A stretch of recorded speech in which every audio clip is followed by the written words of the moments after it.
Hi guys, I have a neglected Makita Cordless Charger here and it's very dirty and not working anymore. So let's quickly take a look inside and find out the problem.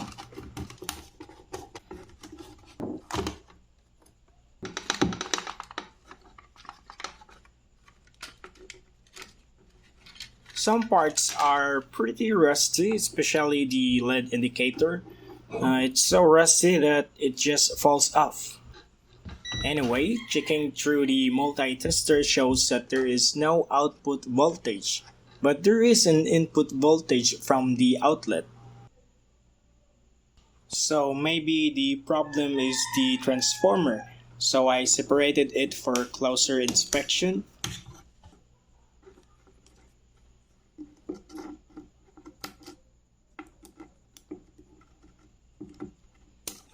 Checking the coils if it's burnt, but it seems to be in good condition.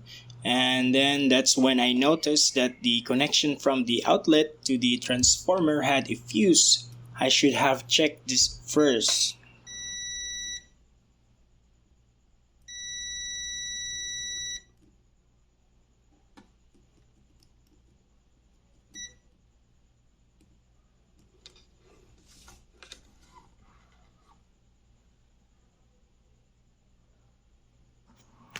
We will just bypass the blown up fuse guys to restore the connection, but it is not recommended guys. If you get extra fuse with you, you need to replace it here for safety purposes.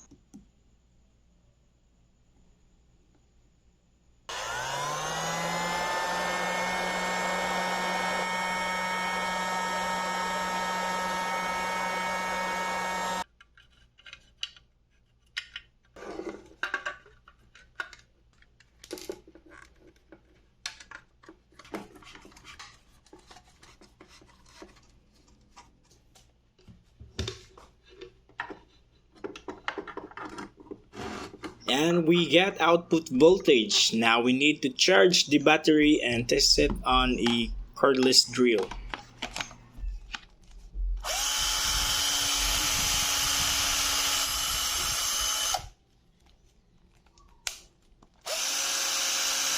Thank you so much for watching, and if you find this video very helpful, please like and subscribe and comment down below. Thank you.